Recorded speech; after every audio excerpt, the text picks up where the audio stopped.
Éxodo capítulo 32, vamos a considerar desde el versículo 25 en adelante. Y viendo Moisés que el pueblo estaba desenfrenado, porque Aarón lo había permitido para vergüenza entre sus enemigos, se puso Moisés a la puerta del campamento y dijo: ¿Quién está por Jehová? Júntese conmigo. Y se juntaron con él todos los hijos de Leví. Y él les dijo: Así ha dicho Jehová, el Dios de Israel: Poned cada uno su espada sobre su muslo, pasad y volved de puerta a puerta por el campamento, y matad cada uno a su hermano, y a su amigo, y a su pariente. Y los hijos de Leví lo hicieron conforme al dicho de Moisés, y cayeron del pueblo en aquel día como 3000 hombres. Entonces Moisés dijo: Hoy os habéis consagrado a Jehová, pues cada uno se ha consagrado en su hijo y en su hermano, para que él dé bendición hoy sobre vosotros. Y aconteció que al día siguiente dijo Moisés al pueblo: Vosotros habéis cometido un gran pecado, pero yo subiré ahora a Jehová, quizá le aplacaré acerca de vuestro pecado. Entonces volvió Moisés a Jehová y dijo: Te ruego pues, este pueblo ha cometido un gran pecado, porque se hicieron dioses de oro. Que perdones ahora su pecado, y si no, ráeme ahora de tu libro que has escrito. Y Jehová respondió a Moisés: Al que pecare contra mí, a ese raeré yo de mi libro. Ve pues ahora, lleva a este pueblo a donde te he dicho: He aquí mi ángel irá delante de ti, pero en el día del castigo yo castigaré en ellos su pecado. Y Jehová hirió al pueblo porque habían hecho el becerro que formó a Aarón. Hoy leímos algo sorprendente. Dice que el pueblo estaba desenfrenado. Lo leímos en el versículo 24. Dice el versículo 24 de Éxodo 32. El 25. Y viendo Moisés que el pueblo estaba desenfrenado porque Aarón lo había permitido. El pueblo estaba desenfrenado. El día anterior, ¿qué había hecho Moisés? Cuando vio eso, ardió en ira y rompió las tablas.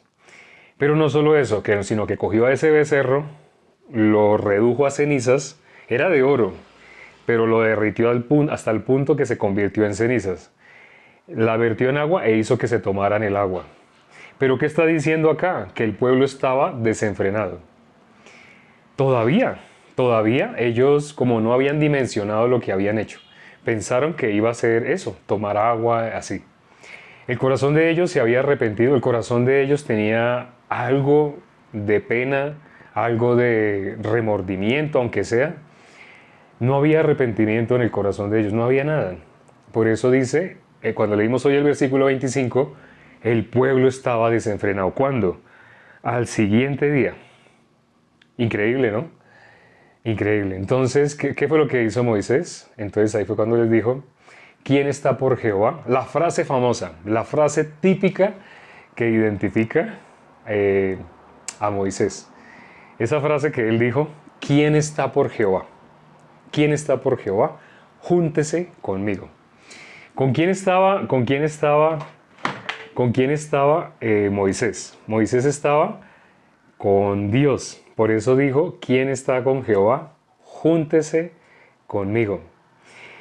El ser humano fácilmente, así ligeramente considera como a Dios, el común de las personas, a Dios como si fuera la lámpara Aladino, como si solamente fuera alguien a quien busca para pedirles cosas, para pedirle cosas.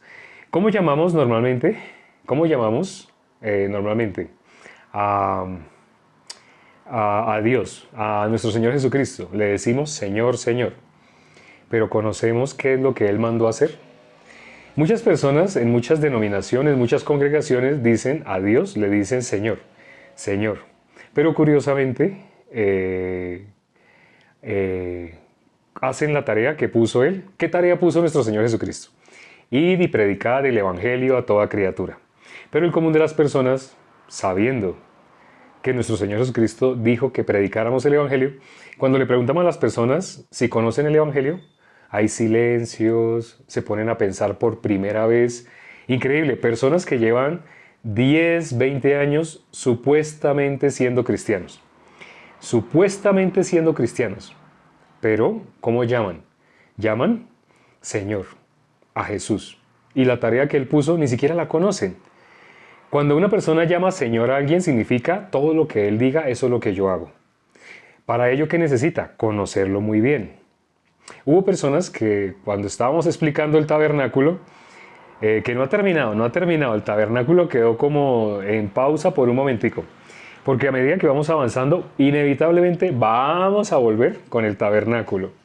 Pero bueno, hablando del tabernáculo, toda esa saga como de 18 o 20 videos en los que hablamos del tabernáculo, video tras video, de estos videos en vivo, de estos en vivo, curiosamente todo ese tiempo hubo personas que decían, pero ¿qué importancia tiene? ¿Pero eso para qué? Lo importante es que nosotros amemos a nuestro Señor Jesucristo con todo nuestro corazón. Hubo personas que se expresaron así en los comentarios y me sorprendía y les decía, el tabernáculo, cuando leemos el libro de Hebreos, hablo del Nuevo Testamento, porque a veces quieren, cuando uno nombraba el tabernáculo, muchas personas decían, pero eso es del Antiguo Testamento. Entonces, cuando miramos el Nuevo Testamento, se ve claramente que el tabernáculo, todo lo que hay ahí, es sombra de nuestro Señor Jesucristo. Y le decía a una persona, cuando alguien dice que ama a Jesús con todo su corazón, cuando alguien dice que ama, pongámoslo en la relación de pareja, cuando alguien dice que ama a alguien, cuando alguien dice que le ama, no conoce todo lo que esa persona escribe. Digamos, una pareja, y resulta que uno de los dos escribe poesía, dice que le gusta la poesía. Y mejor aún, dice que la poesía que escribe, la escribe por aquel a quien también ama. Entonces los dos se aman, ¿cierto? Los dos dicen que se aman. Uno de los dos lo está demostrando, dice que hace poesía. El otro dice que también le ama.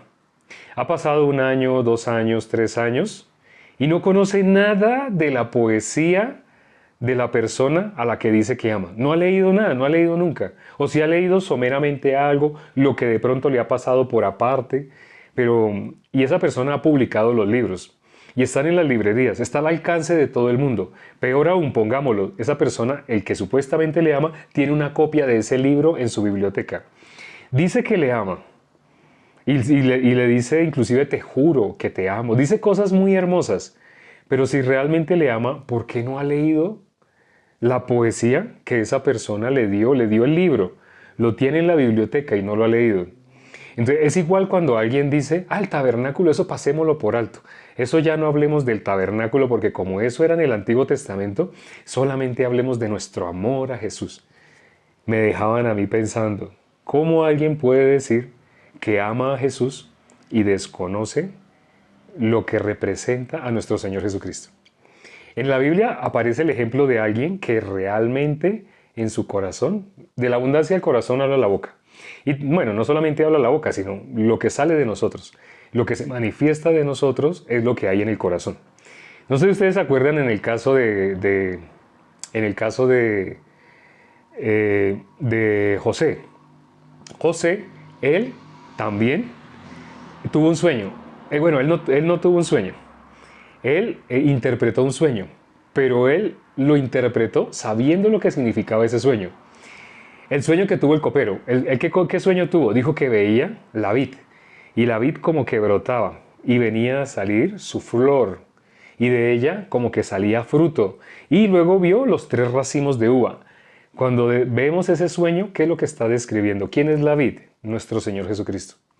Dice que vio desde cuando empezó a germinar todo, cuando empezó a salirle sus ramas, cuando empezó a salirle su flor, cuando de la flor salió fruto. Dice que vio todo el proceso de la vid. Está nombrando en detalle la obra de nuestro Señor Jesucristo. Es el equivalente a alguien que en esta época diga que ama a Jesús y conoce exactamente los elementos del tabernáculo. Conoce exactamente todo lo que el Antiguo Testamento habla de Jesús. En el Antiguo Testamento hay 50 capítulos, ¿no?, dedicados al tabernáculo. Solamente el libro de Génesis tiene 50 capítulos.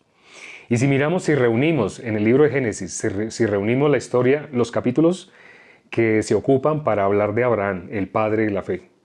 Los capítulos que se ocupan para hablar de José, de la historia de José, que son las dos historias más importantes. Si aún así sumamos esos y la creación, y si miramos los versículos que hablan de la creación, si sumamos esos capítulos, no alcanzan a ser iguales a los capítulos que hablan del tabernáculo. Todo el mundo sabe de la creación, sabe de Abraham, sabe de José, y que sus hermanos lo vendieron. Todo el mundo conoce esa parte, pero casi nadie del Antiguo Testamento conoce el tabernáculo. Y en Hebreos, cuando vemos que es sombra de nuestro Señor Jesucristo, las personas dicen, de Jesús dicen, mi Señor, es que Él es mi Señor, es que yo lo amo. Pero no conocen nada de lo que está en el Antiguo Testamento sobre nuestro Señor Jesucristo. Sí, incluso nuestro Señor Jesucristo dijo todo el Antiguo Testamento. ¿Cómo dijo? Toda la ley de Moisés, los profetas y los salmos hablan de mí. En la época que nuestro Señor Jesucristo dijo eso, está refiriéndose, todo el Antiguo Testamento habla de mí. Y eso es lo que está diciendo. Pero curiosamente, personas que dicen con sus labios que le aman con todo el corazón, les decimos, bueno, muéstreme en el Antiguo Testamento a Jesús. Porque Jesús dijo que todas las escrituras, y cuando Él dijo eso se refería al Antiguo Testamento, que todas las escrituras hablan de Él. Muéstreme en el Antiguo Testamento a Jesús. Ya que dice que le ama, imagino que sabiendo que Jesús dijo que todo el Antiguo Testamento habla de Él, como dice que le ama, supongo que habrá leído el Antiguo Testamento y lo habrá vuelto a leer y otra vez y encuentra cada vez más aquel a quien ama, ¿cierto? Las personas se quedan así. ¿En qué queda ese yo amo? Ese yo amo queda únicamente en emociones, en hacer caras, en poner las manos así, poner un aspecto de piedad. Yo amo a mi Señor Jesucristo. Él sabe cuánto lo amo. Así. No es más que esas palabritas, no es más que ese gesto, que esas expresiones que tienen apariencia de piedad, pero en la práctica se demuestra es mentira. ¿Cómo llama a Jesús? Mi Señor. El común de las personas, ¿cómo llama a Jesús? Él es mi Señor. Si Él fuera el Señor, haría la tarea que Él puso. Él solo puso una tarea, no puso más. Te puso un requisito para todo aquel que lo quiera seguir y puso una tarea para todo el que ya lo está siguiendo. ¿Cuál es la tarea que puso? Id y predicad este evangelio a toda criatura. Así dijo, ¿no? Id y predicad el evangelio a toda criatura. Y personas que dicen que Jesús es su Señor, que lo aman con todo su corazón, que así. Les digo, ¿cuál es la tarea que nos puso nuestro Señor Jesucristo? Sí, Él dijo la gran comisión, se conoce como la gran comisión. Sí, bueno, ¿cuál es? Es id y anunciar el evangelio a toda criatura por todo el mundo. Bien. Entonces, no le voy a preguntar todavía no, después hablamos de esa parte. No le voy a preguntar cómo ha hecho usted para ir por todo el mundo anunciando el evangelio. ¿Cómo ha hecho para que todo el mundo se entere del evangelio? Todavía no le voy a preguntar eso. Por ahora le voy a preguntar, básicamente, cuando usted enseña el evangelio, porque como usted ama a Jesús, cuando usted enseña el evangelio, ¿qué es lo que enseña del evangelio? ¿Cómo enseña el evangelio? ¿Cómo hace que las personas se enteren de ese evangelio que está nombrando Jesús? Vuelve a haber silencio, las bocas como si hubiera una cremallera, se cierran. Y cuando hablan, peor, porque lo que dicen no tiene nada que ver con el evangelio. Solo emociones, solo, ay sí, no, yo amo, yo deseo, yo siempre, Él es mi Señor, yo le quiero con todo mi corazón y solo emociones. Y lo que voy a decir ahorita es lo peor. La salvación también la tienen con el mismo fundamento. El común de las personas que no saben qué es el evangelio tienen su salvación fundamentada en las emociones. No tienen su salvación fundamentada en el evangelio, en la roca verdadera. El evangelio habla de nuestro Señor Jesucristo, pero no emociones. Habla de la obra a la que Él vino a hacer, porque Él dijo, yo no vengo a hacer mi voluntad, sino la voluntad del que me envió. Él vino a hacer la voluntad del Padre. Cuando alguien habla del evangelio, tiene que conocer exactamente cuál es la voluntad del Padre. Para que conozca exactamente la voluntad del Padre, tiene que conocer el Antiguo Testamento. Y tiene que conocerlo muy bien. Cuando alguien solo dice, yo le amo con todo mi corazón, yo lo amo, nadie lo ama más de lo como yo lo amo. Cuando alguien se expresa con todo ese poco de emociones y todo ese drama, mentira, toda esa falsedad, cuando alguien se expresa de esa manera, curiosamente, no conoce el evangelio. Así como habla con emociones, así con emociones tiene su salvación. Es decir, solo hay una forma de ser salvo. Dice la palabra, el Evangelio es poder de Dios para salvación a todo aquel que cree. Pero si esa persona no enseña el Evangelio, significa que tampoco lo conoce. Y si no lo conoce, ¿cómo va a creer algo que no conoce? Estoy recitando prácticamente versículos que están en Romanos 10. Para que una persona pueda invocar el nombre del Señor, dice, ahí hay una escalera. Hay una escalera para poder realmente invocar. Invocar no es lo que las personas imaginan. Las personas imaginan que invocar es decir, Señor, apretar los ojos, apretar los puños y decir, Señor, ven, por favor, habita en mi corazón. Eso no es invocar. Pero las personas tienen esa idea. Por tener esa idea, no buscan en la Biblia qué es invocar. Cuando leemos Romanos 10, desde el versículo 13, vamos a leerlo. Esos creo que son 5 requisitos. 5 pasos. Si un paso de esos se rompió, todo de ahí para allá es mentira. Todo es pura buenas intenciones, pero nadie va al cielo por buenas intenciones. Vamos a mirar Romanos, la voluntad del Padre es que todos procedan al arrepentimiento. En la Biblia, bueno, cuando hablamos de la voluntad del Padre, yo le pregunto a muchas personas, ¿cuál es la voluntad? Y me dicen una versión, me dicen otra, yo les digo, lea Juan capítulo 6, versículo 39 y 40. Ahí está escrito, esta es la voluntad. Ahí dice claramente, está escrito cuál es la voluntad. Bueno, por ahora vamos a mirar Romanos 10, Romanos capítulo 10, versículo 13. Dice, porque todo aquel que invocar el nombre del Señor será salvo. Esto no lo habíamos graficado, pero hoy sí lo vamos a graficar. Todo aquel que invocare el nombre del Señor será salvo. Pero no cualquiera puede invocar, porque invocar no es lo que a mí se me ocurra, que yo crea que es invocar. No, invocar en la Biblia también aparece que es invocar. Entonces, ¿aquí qué dice? Lo primero que leímos es, todo aquel que invocare, bueno, ser salvo. Para que una persona sea salva, dice que tiene que invocar. Para que una persona sea salva, ¿qué es lo que tiene que hacer? Todo aquel que invocare, tiene que invocar. Invocar. Ahora, ese es el primer paso para ser salvo. Primer paso, vamos a colocar aquí 1, primer paso, invocar. Segundo paso, vamos a colocar aquí, segundo. ¿Qué es lo que sigue? Uy, creo que lo hice muy grande. Bueno, los otros me va a tocar achicarlos. Sí, lo estoy haciendo muy grande. El segundo es, aquí vamos a leerlo. Porque todo aquel que invocar el nombre del Señor será salvo. Dice el versículo 13. Miremos a ver el 14. Dice, ¿cómo pues invocarán a aquel en el cual no han creído? Entonces, para poder invocar, un requisito indispensable para poder invocar es creer. Tienen que creer. El Evangelio es poder de Dios para salvación a todo aquel que cree. No es poder de salvación a todo aquel que tiene buenas intenciones, buen deseo, aquel que aprieta los ojos, aprieta los puños y dices, Dios, yo te amo, Señor, tú sabes que te amo. Dios no mira esas buenas intenciones, tiene que creer. ¿Y qué es lo que tiene que creer? El Evangelio. Ya vamos a llegar allá, ya se darán cuenta. ¿Qué dice el versículo, lo que sigue? ¿Cómo pues invocarán a aquel en el cual no han creído? ¿Y cómo creerán en aquel de quien no han oído? Para creer viene el requisito más difícil, uno de los más difíciles.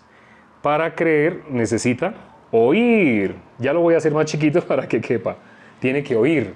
Si una persona no ha oído, no puede creer. Tiene que oír para que pueda creer, para que pueda invocar. De lo contrario, no está invocando, está haciendo otra cosa que él considera que es invocar. ¿Qué más dice? Dice, ¿y cómo creerán en aquel de quien no han oído?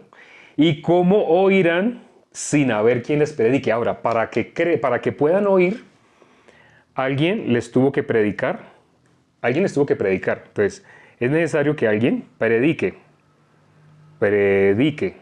que alguien les predique. Es necesario que alguien les predique para que puedan invocar. Pero ya viene el último paso. Para que alguien predique, ¿qué características se necesita o qué se necesita para que una persona realmente pueda predicar? Si una persona predica lo que tiene que predicar, si una persona puede predicar, porque predicar no es oratoria, no, eso es otra cosa. Predicar no es hablar bonito. Los políticos hablan bonito. Si no hablaran bonito los políticos no convencerían a nadie de que votara por ellos. Todo el mundo normalmente después de que vota por un político, o no todo el mundo, pero muchas personas, la mayoría de los que votan por un político, después se están quejando de ese político. Tal vez un año, 2, 3 años están diciendo que es el peor. Y uno les dice, ¿usted por quién votó? Ay, pues yo voté por él. Pero, ¿por qué votaron por él? Porque él les predicó bonito. Sí. Entonces, predicar, no cualquiera puede predicar lo que se tiene que oír para que lo puedan creer, para que puedan realmente invocar. Entonces ahora miramos, ya aquí se cierra el último paso, que es el quinto, el más importante. Mire lo que dice el versículo 15. ¿Y cómo predicarán si no fueren enviados? Para que alguien predique el evangelio, esa persona tiene que ser enviada. Esa persona tiene que ser enviada. Si esa persona no es enviada, realmente no está predicando el evangelio. Realmente no está predicando. Realmente no puede hacer que invoquen. Si algo se rompe, si se rompe este punto, digamos el punto 4, o si se rompe el eslabón en el punto 3, puede que haya una persona que les predique el evangelio. Pero si esa persona no tiene oídos para oír, porque también dice la palabra, el que tenga oídos para oír, que oiga. Si esa persona no tiene oídos para oír, inevitablemente, si no tiene oídos para oír, ¿cómo va a creer? ¿Cómo va a creer si no tiene oídos para oír? No sé si se dan cuenta que hay personas que han entrado acá a este perfil de TikTok y no pueden oír. Solamente entran para decir y decir cosas y dicen una cosa y hacen una pregunta y hacen otra, pero no tienen oídos para oír en el momento.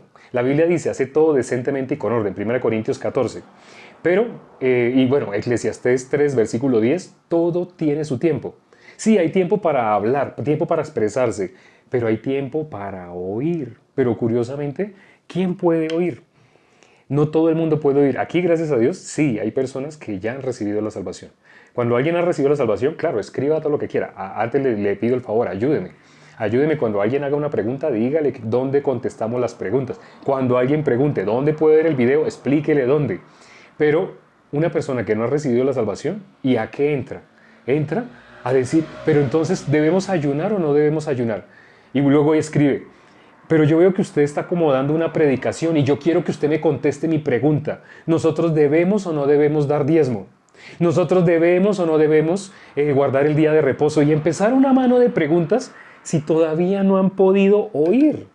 La persona debe darse cuenta de su verdadera condición, dónde está. Si una persona logra darse cuenta que no es salva, esa persona necesita oír, necesita dejar de hablar cualquier cantidad de cosas. Puede que lo que esté preguntando es importante.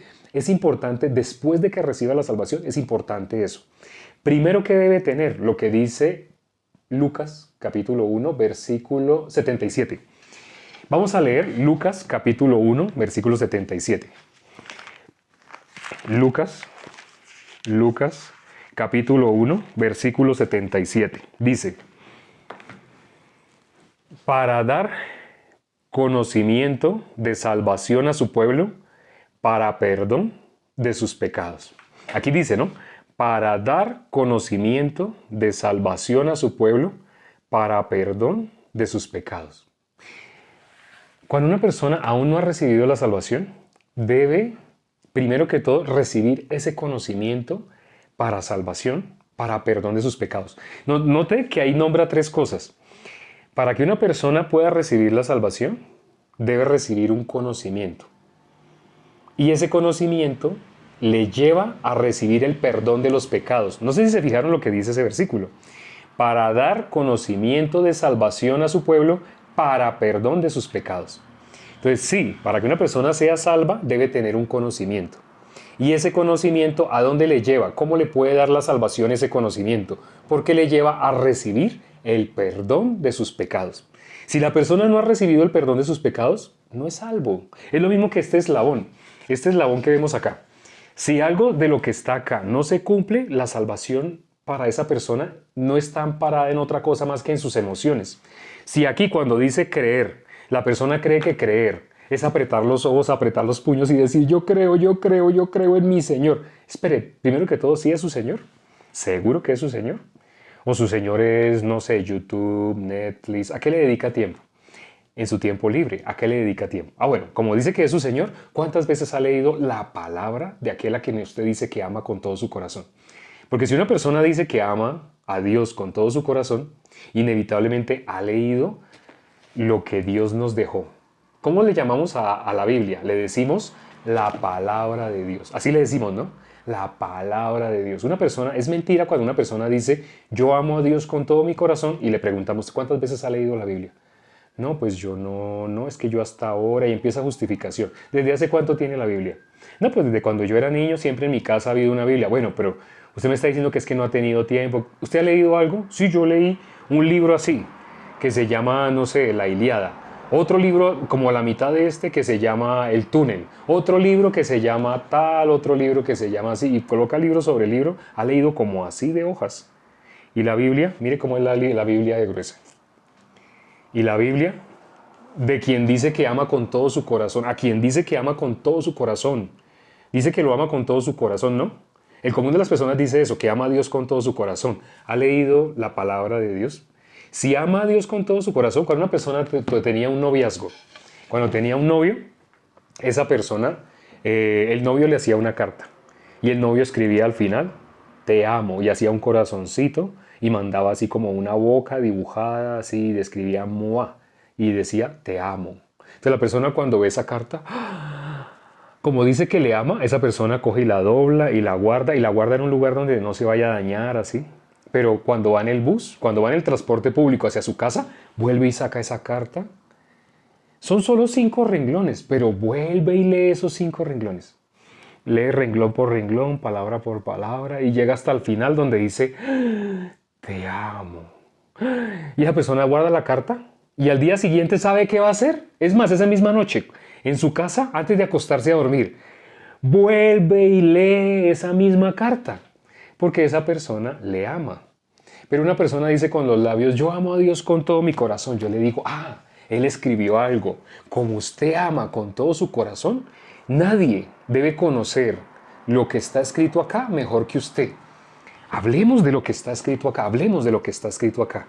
Yo creo que le amo no tanto como usted, porque como usted le ama con todo su corazón, wow, yo creo que cualquier cosa que yo le vaya a nombrar, usted me corrige, porque de pronto yo nombro una coma donde no era. Y usted dice, no, así está mal. Como yo le amo con todo mi corazón, yo sí conozco exactamente lo que dice Levíticos 3:27. Yo sí lo conozco exactamente. Pero lo que usted acaba de decir de Levíticos 3:27, yo le puedo corregir porque yo le amo con todo mi corazón y esta es la palabra de Dios. Como es la palabra de Dios, pues obviamente el que le ama con todo su corazón conoce la palabra de aquel a quien dice que ama. No sé si se están dando cuenta la insensatez del ser humano hablando, diciendo cosas amparadas en emociones, como si con apretar los ojos, apretar los puños y decir, Señor, tú sabes que te amo. Pedro no dijo lo mismo. Pedro no dijo, tú sabes que te amo, tú lo sabes todo. Porque Jesús, ¿qué le decía? Él decía que lo amaba. Bueno, apacienta mis ovejas. Sí. Pero cada vez hasta que Pedro se puso a llorar y le dijo, tú lo sabes todo. Así el ser humano normalmente, para poder realmente creer, decir que ama a Jesús, tiene, para que sea salvo, para que la persona sea salva, bueno, si la persona ama a Jesús, esa persona, ¿cómo llegó a la salvación? No porque esa persona diga que le ama es salvo, no. Esa persona dice que le ama. Bueno, como dice que le ama, conoce lo que está escrito en la palabra de Dios. Como conoce lo que está escrito en la palabra de Dios, sabe que todo aquel que invocar el nombre del Señor será salvo. Pero invocar no es lo que a nosotros se nos ocurra. Invocar es lo que aparece acá escrito. Lo leímos. Esto lo sacamos. Quienes llegaron tarde, esto lo sacamos de Romanos 3, del versículo 13 al 15. Ahí dice, todo aquel que invocar el nombre del Señor será salvo. Pero para que una persona invoque, tiene que creer. Si no ha creído, ¿cómo le va a invocar? Ahora, para que una persona crea, tiene que oír. Y para que una persona oiga, para poder creer, esa persona, alguien le tiene que haber predicado. Por eso dice la Biblia que a Dios le agradó salvar al mundo por medio de la locura de la predicación. ¿La fe cómo viene? La fe viene por el oír. Pero una persona, ¿cómo va a oír? Necesita que alguien le predique. A alguien que deje de ver Netflix, si le gustaba el fútbol y todas las noches iba a jugar, esa persona deja de jugar fútbol. Si le gustaba, no sé, ver videos en YouTube y dedica su tiempo libre porque viene cansado del trabajo y tiene que descansar. Si esa persona, en vez de hacer ese tipo Netflix, YouTube, fútbol, no sé qué otras actividades, el gimnasio, si esa persona cambia todas esas actividades por anunciar el Evangelio. ¿Por qué anuncia el Evangelio? Porque esa no es la tarea. Esa no es la tarea que nos puso nuestro Señor Jesucristo, ir y predicar. Predicar. Ahora, pero para que una persona predique, ¿qué tiene que pasar en esa persona para que realmente predique? Esa persona tiene que haber sido enviada. Y ya el tiempo se nos acabó, pero les resumo. Ustedes pueden ver cómo alguien es enviado. Escuchen esto atentamente. Para que alguien haya sido enviado, esa persona ha tenido que ser libre del pecado. Eso ya lo hemos explicado en otros en vivo, cómo una persona realmente es enviada por Dios. No porque se graduó, porque estudió y porque sacó buenas notas en su curso de teología. Curiosamente, en teología no enseñan nada que ver con el corazón de Dios. En teología solo enseñan cosas que ensoberbecen el corazón del hombre. Hacen que el hombre pronuncie palabras en hebreo. Ah, sí, es que el Ashkenaz del jajá, del kafif, ese es lo que Dios quiere que nosotros. ¿Qué? ¿Qué acaba de decir usted? Ah, son unas palabras en hebreo, porque si yo estudié teología, entonces yo sé hebreo y...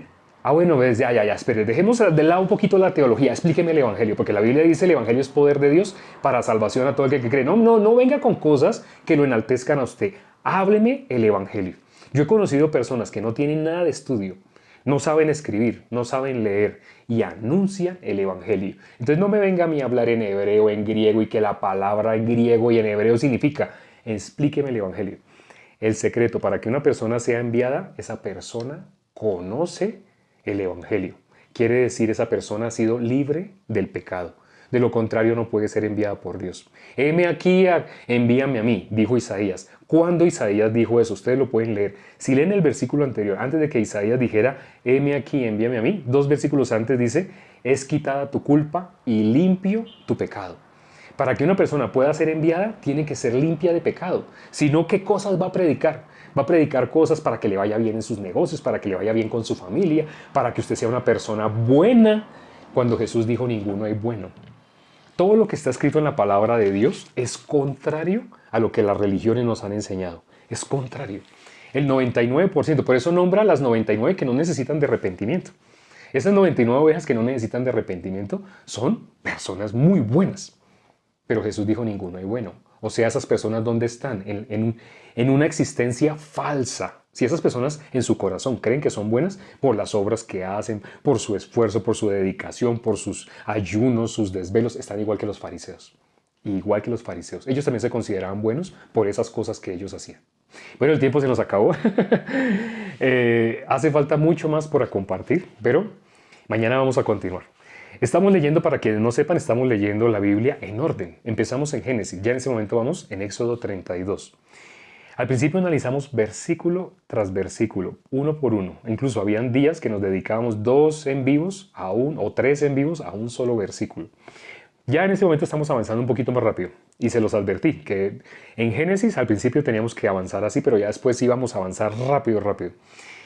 Espero que las personas que llegan por primera vez, si desean conocer el corazón de Dios, si desean realmente conocer cómo ser salvos, primero que todo deben saber que para que alguien reciba la salvación tiene que estar perdido. Bueno, ya la predicación terminó, ahora vamos a orar, mañana vamos a continuar. Padre, gracias por este tiempo que nos has permitido para considerar tu palabra. Permite que todos los que se conectaron el día de hoy y pudieron escuchar considerablemente, y si pudieron escuchar, porque muchas personas, si ahorita les hiciéramos el resumen de qué fue lo que se habló, quedarían pensando. ¿Qué se acuerdan? Muchas personas lamentablemente aún presentes físicamente, pero realmente estaban en otro lado, no pudieron oír. Permite, Padre, que las personas que sí han podido perdurar y sí han podido oír, reciban la salvación. Porque la fe viene por el oír. Sin fe es imposible agradar a Dios. Y la salvación es por creer en el Evangelio. Te lo pedimos junto con los hermanos que son salvos y que están en este momento, en este en vivo. Y hemos orado en el nombre de nuestro Señor Jesucristo. Amén.